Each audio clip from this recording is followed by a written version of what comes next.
Yeah, welcome once again, friends. And we are going to start the depth content that I was talking about. तो अब हम शुरू करने जा रहे हैं। हर एक टॉपिक को बिल्कुल डेप्थ से पढ़ेंगे। हर एक चीज़ उठाएंगे जो कि एग्ज़ाम पॉइंट ऑफ व्यू से बहुत इंपॉर्टेंट है। तो सबसे पहले शुरू करने जा रहे हैं रेगुलेटिंग एक्ट 1773। तो इसकी इन्फॉर्मेशन मैंने आपको पहले ही बताया था। I am taking the reference Indian polity by M Laxmikanth. इस बुक से मैंने सारा रेफरेंस उठाया हुआ है। और इन्फॉर्मेशन जो भी मैंने गैदर की हुई है, कोलाबरेट की हुई है, even I am also in the preparing zone. तो मैं भी अभी प्रिपेयर कर रहा हूँ और मैं साथ साथ ये वीडियोस बनाता जा रहा हूँ। तो आई होप कि आपके लिए बेनिफिशियल होगी। हर एक चीज़ को मैंने उठाया हुआ है एग्ज़ाम पॉइंट ऑफ व्यू से। चलिए शुरू करते हैं। ये रेगुलेटिंग एक्ट है और ये चैनल का नाम है हिमाचल 28। सब्सक्राइब कीजिएगा अगर आपको अच्छा लगेगा वीडियोस। आने वाली वीडियोस के लिए सब्सक्राइब जरूर कीजिए। तो रेगुलेटिंग एक्ट 1773, देखिए क्या बोलता है रेगुलेटिंग एक्ट कि first step taken by British government to control and regulate the East India company.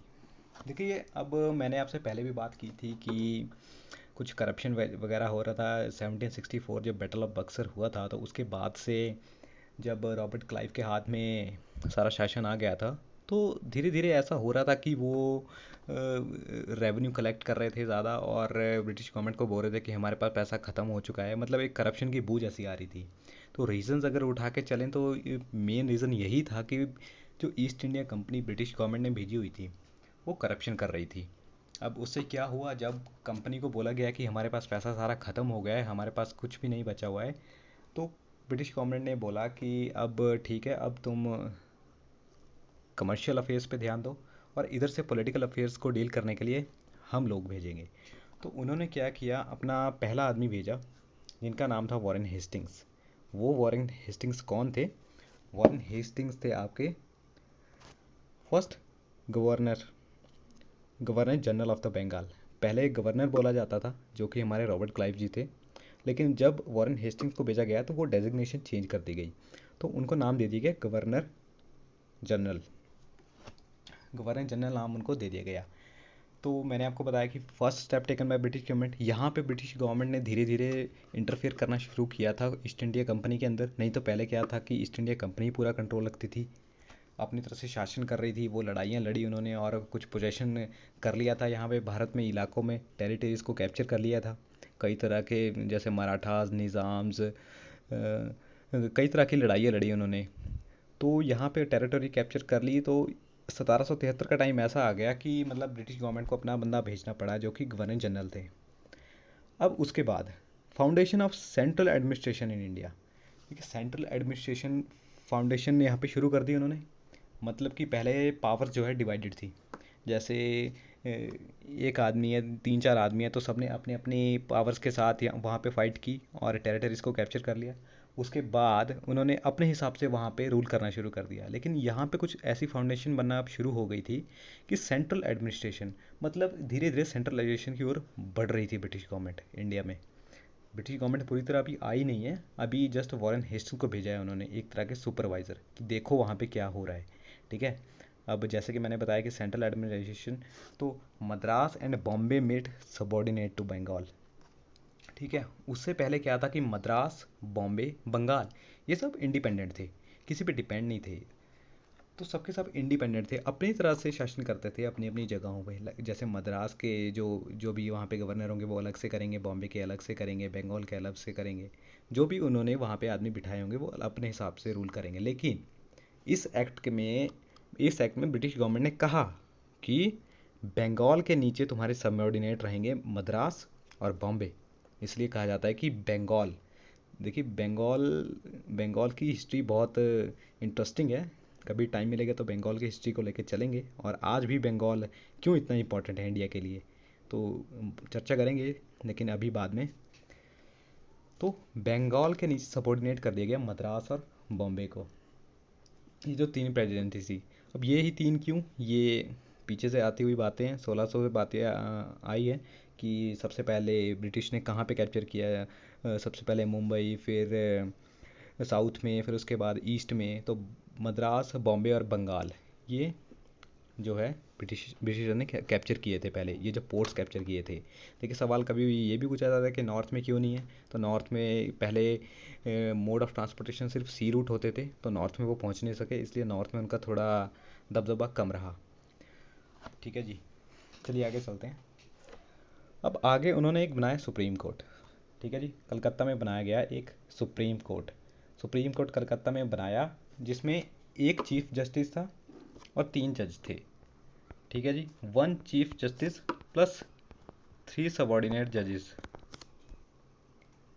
ये बनाया गया सुप्रीम कोर्ट कलकत्ता में। उसके बाद ये जो सुप्रीम कोर्ट बनाया गया था, यहाँ के जो पहले जज थे उनका नाम था एलिजा एम्फी। नाम याद रखिएगा, वैसे पूछा नहीं जाता इतना ज़्यादा, लेकिन फिर भी याद रखिएगा, कभी भी पूछ लिया जाता है। और उसके बाद क्या कहा गया कि रेगुलेटरी एक्ट में ये कहा गया, अपने जो लोग थे उनको कहा गया, यार देखो जो भी अब प्राइवेट ट्रेड है, जो भी तुमने रिश्वत वगैरह ये सब करप्शन अब मतलब कि प्राइवेटाइजेशन की हुई है, इसको बंद कर दो। नो प्राइवेट ट्रेड, जो कंपनी एक फॉर्मल वे में करेगी वही तुम लोग को करना पड़ेगा। ठीक है जी। और लास्ट में कहा गया कि report submission by court of directors to British government about civil and military affairs. साथ में ये भी कहा गया कि वो जो कोर्ट ऑफ डायरेक्टर्स थे कंपनी के, देखिए कोर्ट ऑफ डायरेक्टर्स मैंने आपको बताया था कि जो कंपनी चल रही थी तो उसमें जो लोग थे, तो कोर्ट ऑफ डायरेक्टर्स कौन थे, जो कि एक तरह से मतलब कुछ एक जैसे काउंसिल होती है ना, एक बंदा जैसे मालिक होता है तो उसके नीचे काउंसिल बैठी है, वो उसको एडवाइस करेगी जो भी फैसले लेने हैं कंपनी में, जो हित में होंगे वो फैसले, और कंपनी की भलाई के लिए होंगे वो फैसले, आगे क्या ख़राब टाइम आ सकता है, क्या अच्छा टाइम आने वाला है, तो वहाँ जो भी फैसले लेने हैं बड़े बड़े कंपनी ने, तो उसके लिए एक टीम होती है, एक कोर्ट ऑफ डायरेक्टर्स जिसको बोला जाता है। तो अब रेगुलेटिंग एक्ट में गवर्नमेंट ने कहा कि अब तुम हमें सारी रिपोर्ट दोगे कि जो भी सिविल और मिलिट्री अफेयर्स हैं वहाँ पे क्या इंटरवेंशन हो रही है, किस तरह से कंपनी ये हैंडल कर रही है, उसके बाद हम देखेंगे आगे। ठीक है जी। तो ये था रेगुलेटिंग एक्ट। इसमें कुछ ज़्यादा खास नहीं, एग्ज़ाम पॉइंट से मैं बता दूँ, ये कई बार पूछ लिया जाता है कि ये कब बना था आपका, सुप्रीम कोर्ट कब बना था, तो कई बार डेट्स इंटरचेंज कर दी जाती है कंफ्यूज करने के लिए, तो याद रखिएगा 1774 में बना था। और गवर्नर जनरल की डेजिग्नेशन कब चेंज हुई थी, तो यहाँ भी डेट्स इंटरचेंज कर दी जाती है। देखिए कोशिश यही की जाए कि जितना आपको कंफ्यूज किया जाए उतना ज़्यादा सवाल उस तरह डाला जाता है। बाकी तो ये सारे हिस्टोरिकल फैक्ट्स है, आपको दिमाग में रखने हैं, लेकिन जब रिलेट होके आएंगे तब आप कंफ्यूज हो सकते हैं। चलिए आगे चलते हैं। तो देखिए बीच में एक और एक्ट आता है छोटा सा, इसके बाद अगर मेजर डेवलपिंग जो कॉन्स्टिट्यूशन की बात की जाए तो उसमें आगे बड़े बड़े एक्ट आएंगे, लेकिन ये 1784 में एक एक्ट आया था जिसका नाम था अमेंडिंग एक्ट। ये मेजर आपको हर जगह नहीं मिलेगा, Indian polity by M Laxmikanth में होता है ये टॉपिक, और मेजर आपको अगर कहीं आप पढ़ोगे बाहर से यूट्यूब वीडियो से तो आपको ये चीज़ कम नहीं रहेगी। तो अमेंडिंग एक्ट की अगर हम बात करें तो अमेंडिंग एक्ट में क्या था, देखिए सबसे पहली बात, टू रेक्टिफाई रेगुलेटिंग एक्ट, और इसको कहा जाता है एक्ट ऑफ सेटलमेंट, ये भी कहा जाता है।